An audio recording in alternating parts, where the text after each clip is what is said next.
Good morning, students. Today we will be discussing on outbreak investigation and the various steps involved in an outbreak investigation. Outbreak is a localized epidemic. Okay, it is a sudden increase in number of cases of a particular disease in a localized area. Typically, the disease is infectious or communicable and it happens in a specific geographic area or population. Outbreaks can occur in various settings, including communities, villages, healthcare facilities, hospitals, schools, and other institutions such as poor homes, orphanages, old folk homes, like that. Outbreaks are characterized by a higher than normal incidence of a disease or condition within a defined time and place.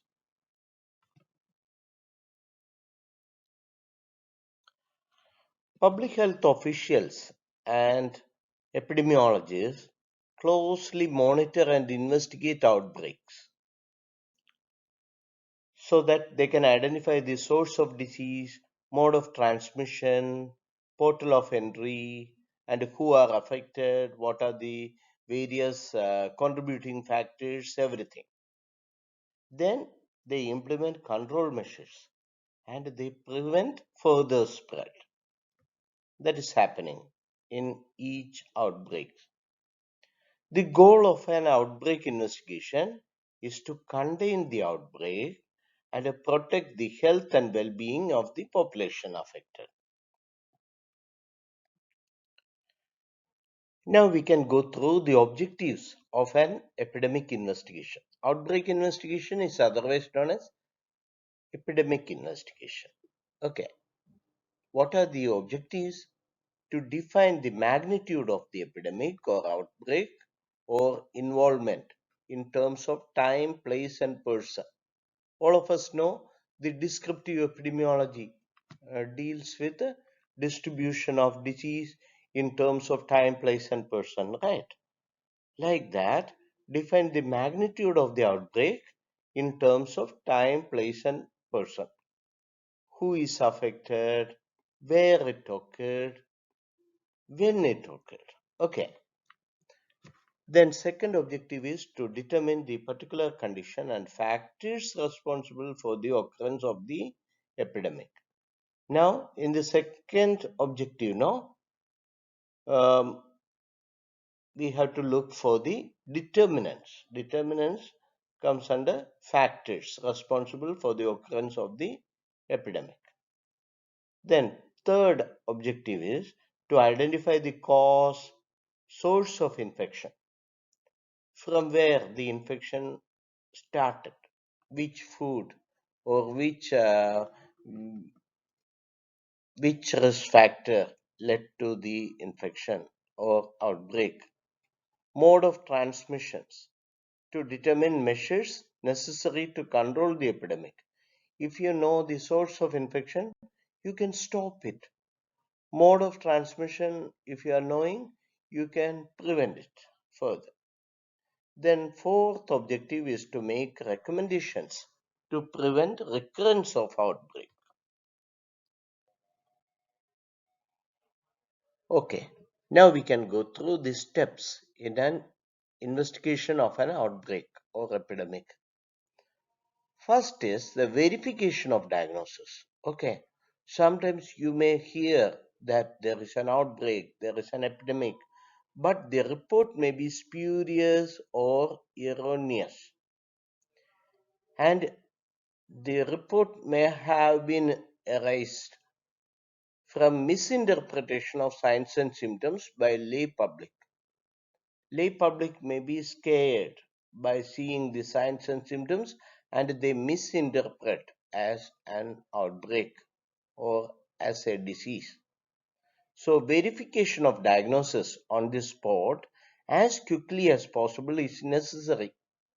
So a team of outbreak investigation team will be having a public health physician, epidemiologist, public health workers, microbiologists, okay, and other mm, doctors and healthcare professionals who are experts will be going to the spot for verifying the diagnosis. Clinical examination will be done. Okay, clinical diagnosis is possible on the spot, but laboratory diagnosis may take more time.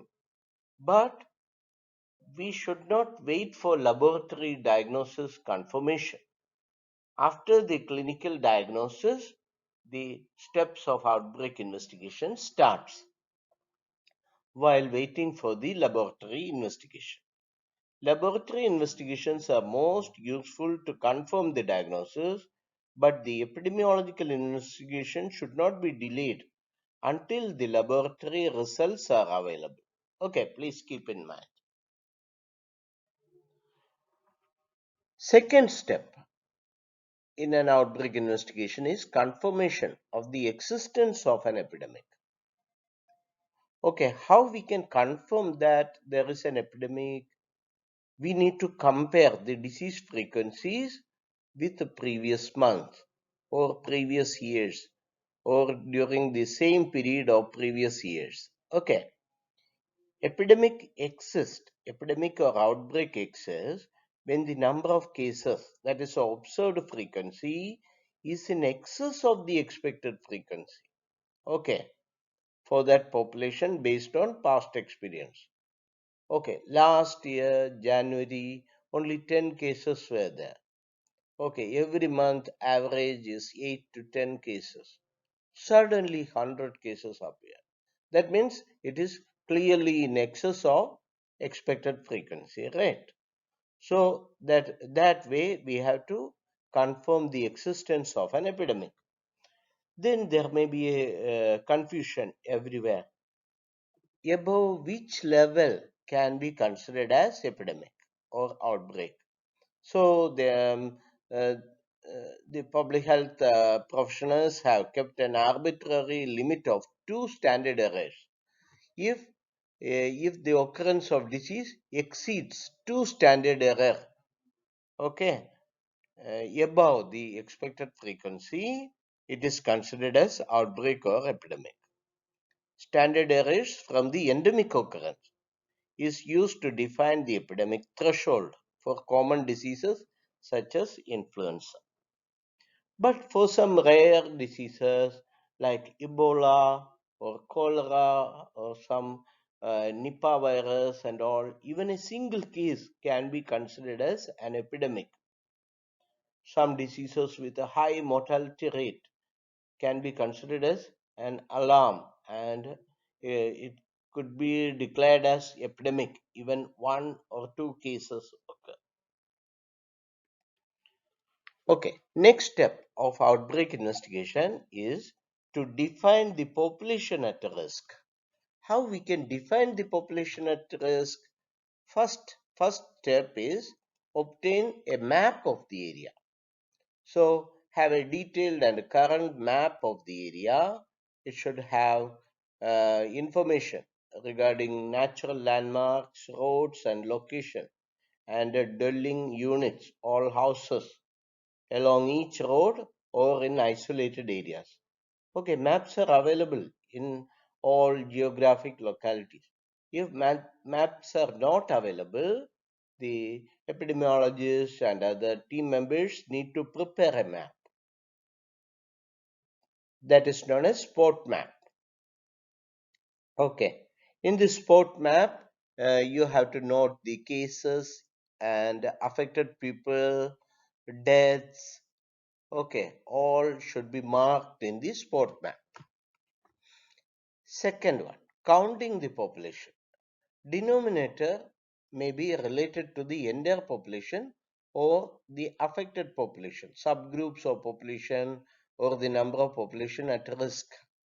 If an outbreak of gastroenteritis happens to a group of people who attended a feast, so those who attended the feast will be the population.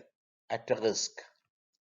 So, like the epidemiologic approach, first count the number of cases, then divide with the total number. Then you will get the rates, incidence rate of the disease.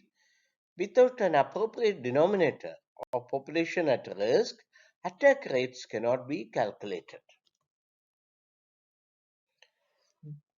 Then, then a medical survey. Medical survey means the medical team will examine all the clinical signs and symptoms, clinical manifestation of all affected people.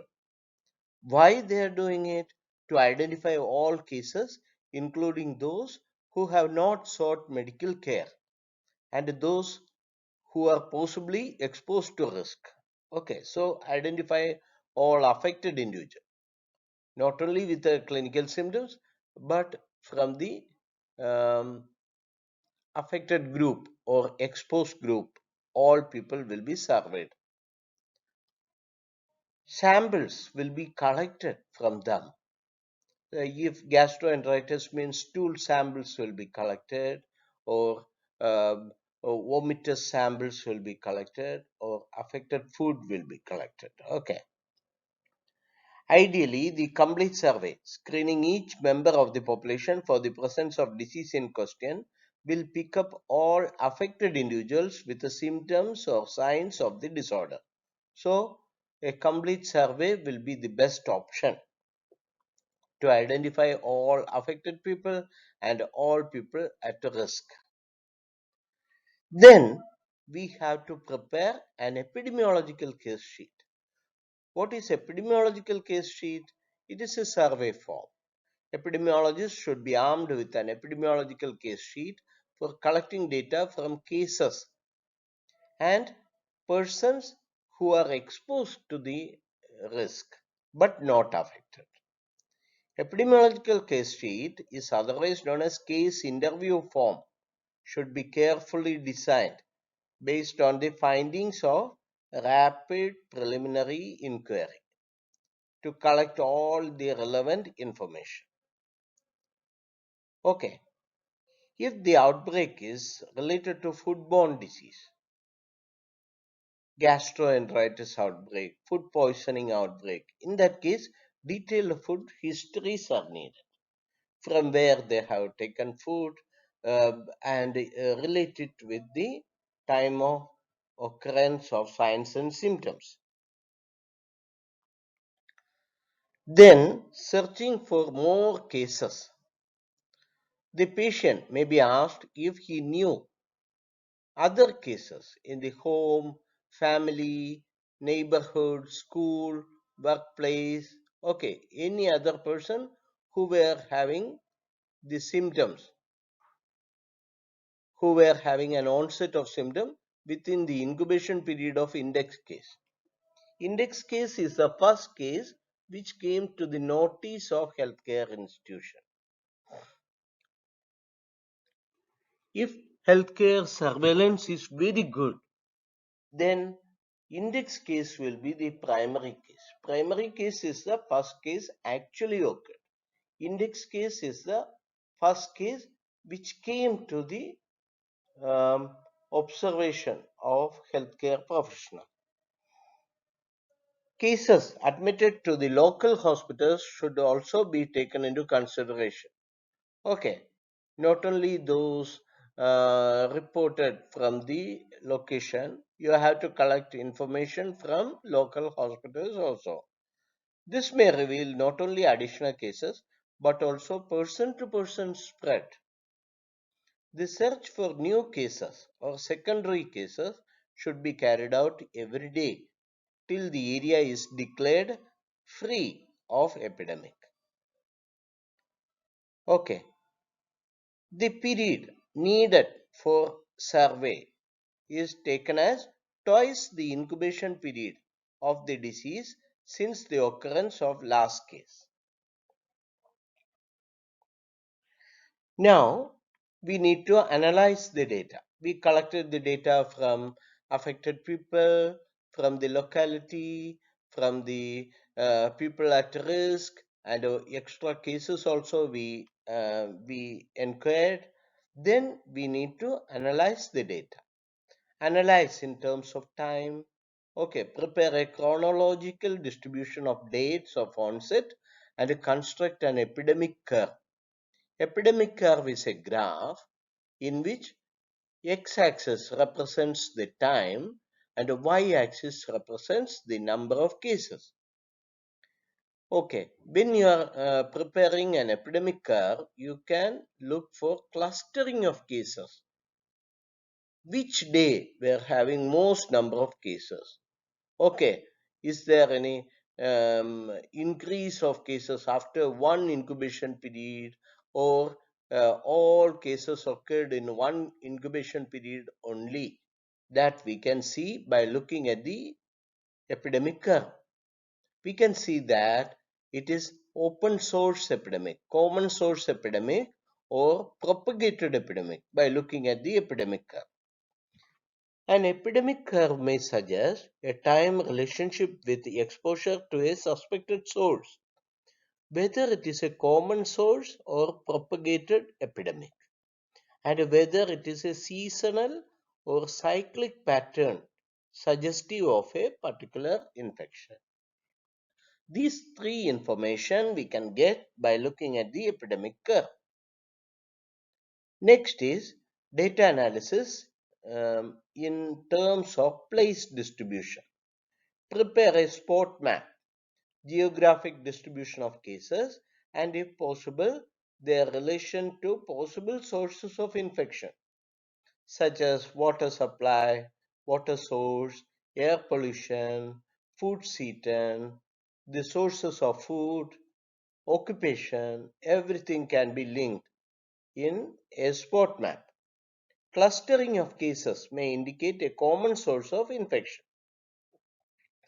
Analysis of geographic distribution may provide evidence of the source of disease and its mode of spread. Both can be understood by looking at the spot map. This was first demonstrated by John Snow in the cholera outbreak in the Golden Square district, London. John Snow identified that all the cholera cases and deaths were located around the Broad Street pump area. Then epidemiologists identified that the cholera cases were linked to drinking water source. Then he stopped the consumption of drinking water from that Broad Street pump. That reduced the occurrence of cholera. Data analysis by person.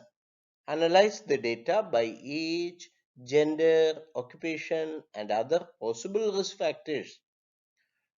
Okay, then determine the attack rates or case fatality rates for those exposed and those not exposed according to the host factors. Okay, in a feast, some people who took chicken dish got symptoms of gastroenteritis. Then you can compare how many of those who took chicken dish developed gastroenteritis symptoms. How many of those who took vegetables got gastroenteritis symptoms? How many of those who took ice cream got gastroenteritis symptoms?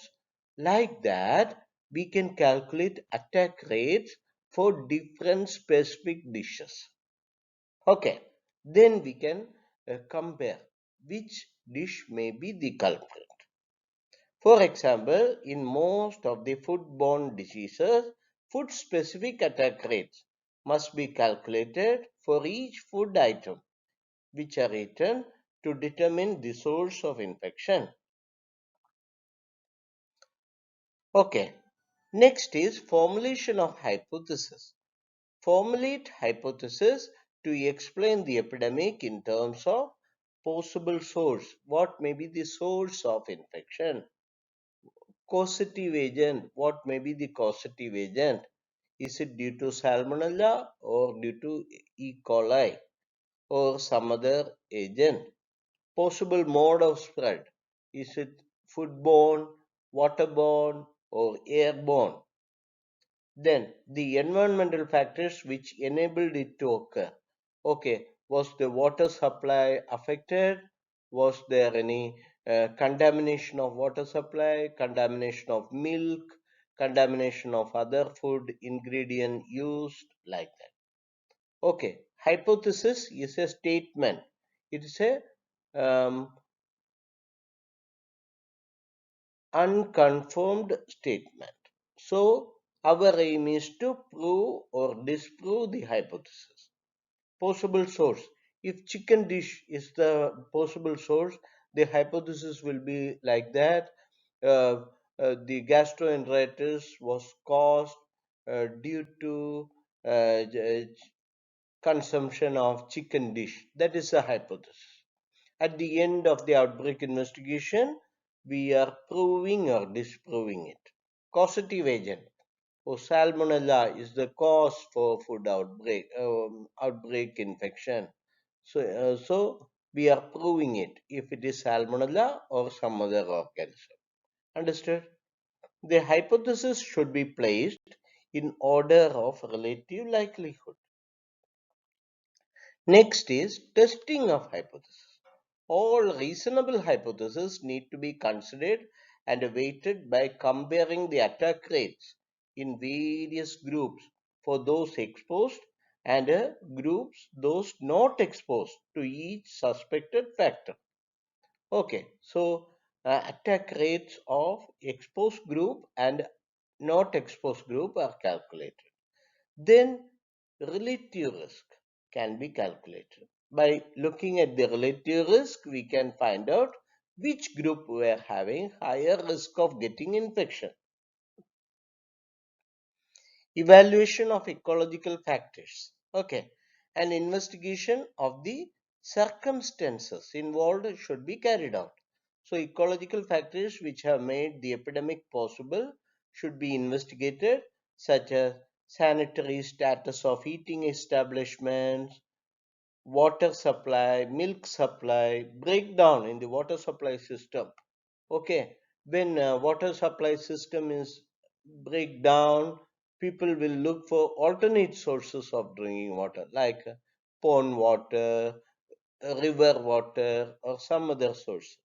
That may be the reason for the outbreak. Movements of human population. Sometimes due to war and other financial conditions, people used to migrate from one country to another, or people may migrate from one state to another for um, more occupation opportunities. Okay, movement of human population is there suddenly. Atmospheric changes such as temperature, humidity, and air pollution. Population dynamics of insects and animal vectors. During flood, during rains, there will be movement of animal reservoirs and insects, okay, in an area. That can be a cause for the outbreak. Can follow case control or cohort design. Case control design means among affected people, you are taking one group as affected individual, another group not affected individual. Among affected individual, how many were having risk factor? Among non-affected individual, how many um, are having risk factor? That is a case control design. Cohort design means you take one group of exposed individual and follow them up. How many of the exposed individual got the disease? How many of the unexposed individual got the disease? That is a cohort design. Next step is the further investigation of population at risk. Even if you examine the involved people and who are close to them, their contacts, please keep in mind that you have to investigate more the population at risk using medical examination, screening tests, examination of suspected food, feces, or blood samples, sometimes vomitous samples you have to examine by sending to public health laboratory. Biochemical tests of blood samples should be done. Assessment of immunity status. Are they vaccinated or not? Food handlers are vaccinated, or food handlers are following hygienic practice, everything. The approach may be retrospective or prospective. Retrospective means you have to look from the records, or prospective means you have to follow them up. For example, serological study may reveal clinically inapparent cases and throw light on the pathogenesis of the condition. So, serological studies may show the possibility of carriers in the community. So, it can reveal the source of infection.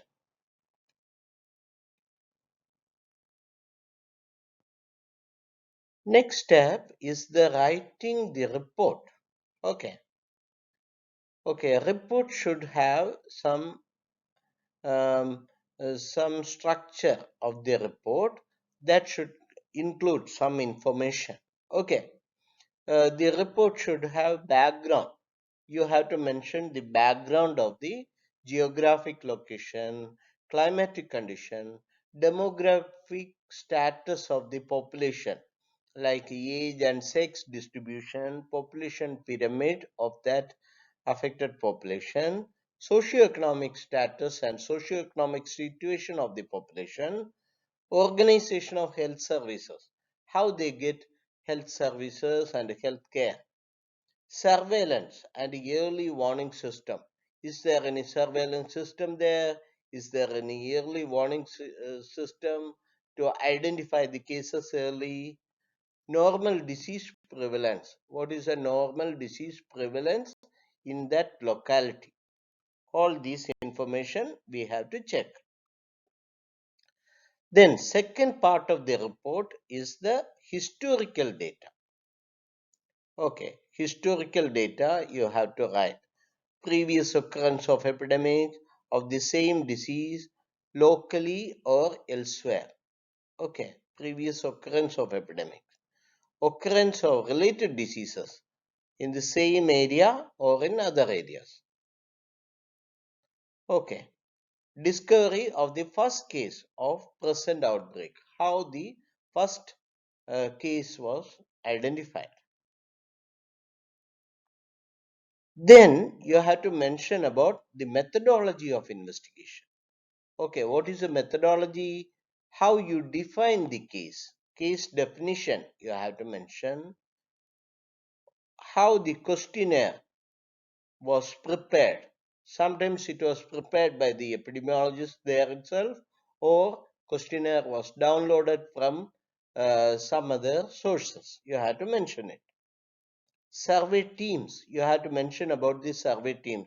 Household survey was done by a team. You have to tell about the team members. Okay. Each team of the outbreak investigation should have an epidemiologist, other doctors, other specialists like medicine specialist or microbiologist or laboratory staff should be there. Retrospective survey, who were the team members? Prospective surveillance, okay, surveillance, who are the team members? Collection of laboratory specimens, how it was done? Was it done in the correct method or not? What are the laboratory techniques used to confirm cholera or confirm gastroenteritis? What techniques were used? Next is analysis of data. Okay, how the analysis can be done? Clinical data by by observing frequency of signs and symptoms, course of disease, how the disease progressed in the patient, differential diagnosis, what are the differential diagnosis, then confirming the probable diagnosis.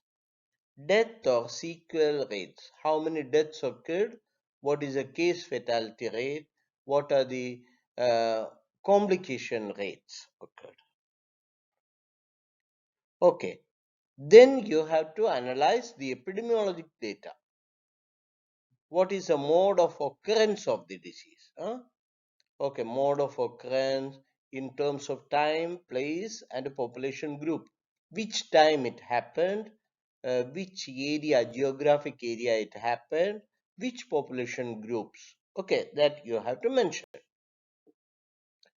Then you have to analyze mode of transmission. Mode of transmission means source of infection. Okay, source of infection.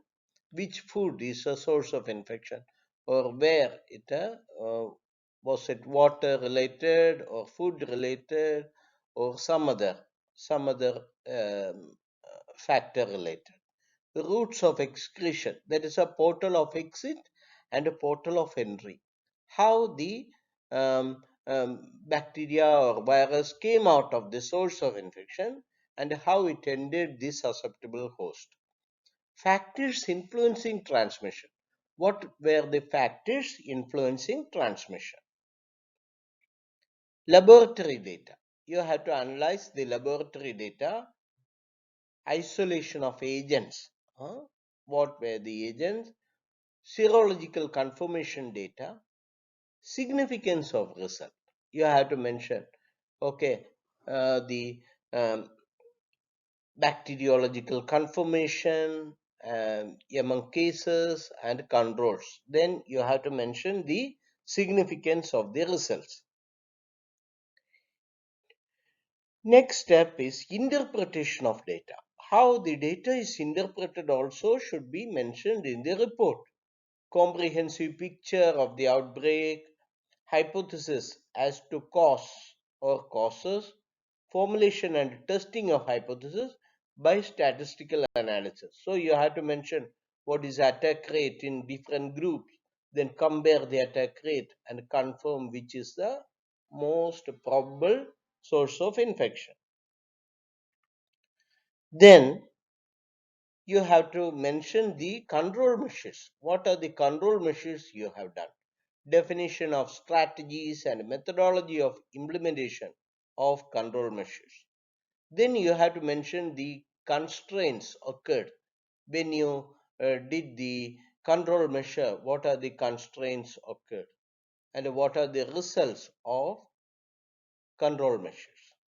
How it improved the health status. Evaluation by significance of the results. Oh, there was improvement in reducing the number of cases. Cost effectiveness of control measures. Okay, you were able to reduce so many number of cases because of the control measure. Okay, so um, it can reduce the cost involved. Okay, preventive measures. What are the preventive measures you have implemented? Maybe safe water supply, using a mask, or some boiling of water, or something like that. You have to mention. Steps in an investigation of an outbreak. Okay, it may be necessary to implement temporary control measures at the commencement of an epidemic on the basis of known facts of the disease. In the beginning itself, you can put some control measures. Don't wait for the final analysis to act. Okay, so in the beginning itself, you can start boiling water, start using hygienic measures, and start remove all the factors which you are suspecting. Okay, these measures may be modified or replaced in the light of new knowledge acquired by the epidemic investigation. Hope you understood. Thank you so much. Please give your comments and queries in the comment box. Thank you.